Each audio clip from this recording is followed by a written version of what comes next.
As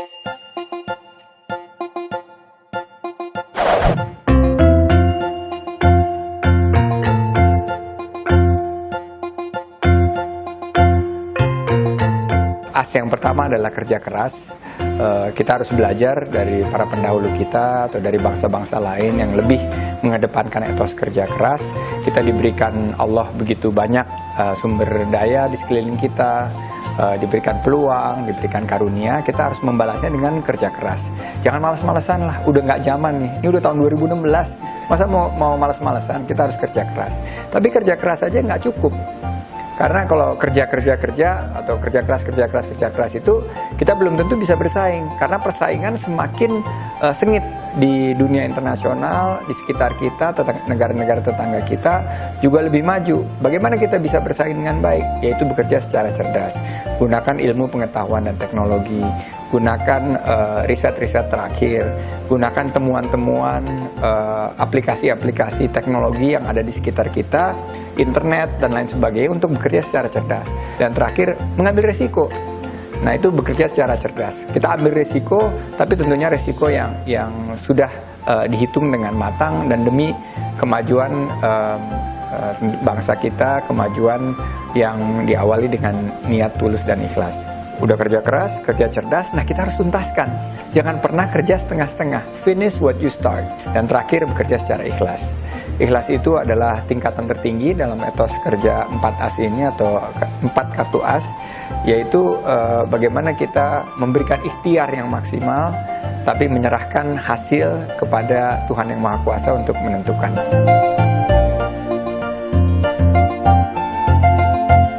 Nah, selama hampir 20 tahun saya membangun usaha, saya mulai mengumpulkan apa sih secret sauce atau key success factor gitu. Jadi kunci-kunci suksesnya itu apa? Dan mungkin 3-4 tahun terakhir saya menemukan bahwa 4As ini adalah kunci kita yang akan membantu mencapai kesuksesan.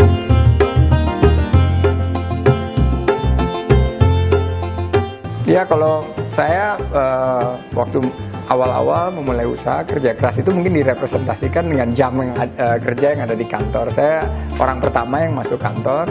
Saya juga orang terakhir yang menutup pintu dan mengunci pintu. Itu waktu saya memulai karir. Dan kita bekerja keras itu ya nggak bisa ditawar-tawar lagi, bahwa kalau mau sukses ya harus kerja keras. Dan kalau kerja cerdas ya tentunya kita lihat bagaimana terobosan-terobosan inovasi. Saya membangun bisnis saya kan dulunya juga konsultan, bukan menjadi investor, tapi dengan penemuan-penemuan terkini, terobosan-terobosan inovasi, kita bisa naik kelas dari hanya sebagai firma konsultan menjadi perusahaan investasi. Itu tentunya butuh kecerdasan untuk menangkap peluang. Kerja tuntas selama proses membangun usaha, kita nggak pernah setengah-setengah. Jadi mulai dari A sampai Z kita tuntaskan. Apa yang berkaitan dengan aspek hukum, keuangan, aspek akuntansi, aspek legal, itu kita tuntaskan dalam segi semua masalah atau peluang yang akan kita hadapi. Kerja ikhlas, saya ingat sekali gitu. Kenapa kita bisa ada di titik ini? Sebetulnya penuh dengan perjalanan yang jatuh bangun. Awalnya ada seorang klien yang nggak bayar tagihannya.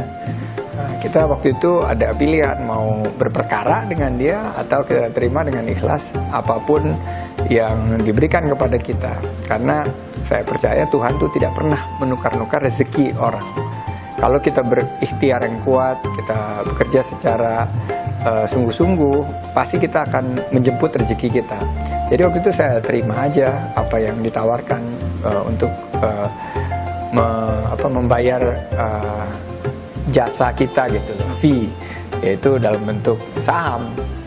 Nah, saham itu waktu itu tidak ada nilainya, tapi alhamdulillah Allah memberikan kenyataan 3-6 bulan setelah itu saham tersebut meningkat secara tajam. Nah, di situ adalah metamorfosa pertama grup kami bertransformasi dari perusahaan konsultan menjadi perusahaan investasi.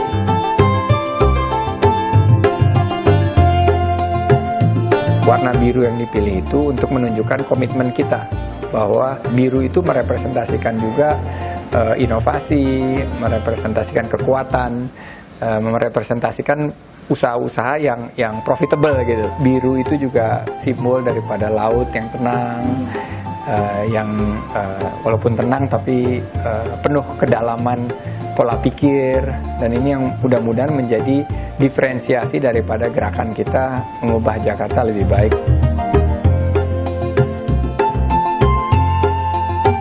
Pak Habibie mengingatkan saya bahwa kunci kesuksesan daripada membangun Jakarta ke depan itu ya dari membangun SDM kita, dan SDM kita itu dibangun melalui pendidikan, inovasi, dan entrepreneurship dengan kewirausahaan.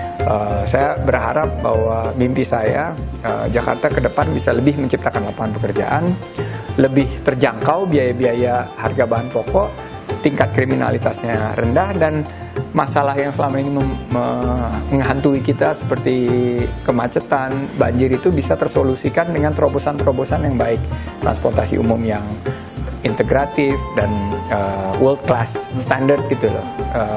Juga pengelolaan air yang baik, pengelolaan sampah yang bisa bukan sampah itu menjadi masalah tapi sampah menjadi berkah di rumah.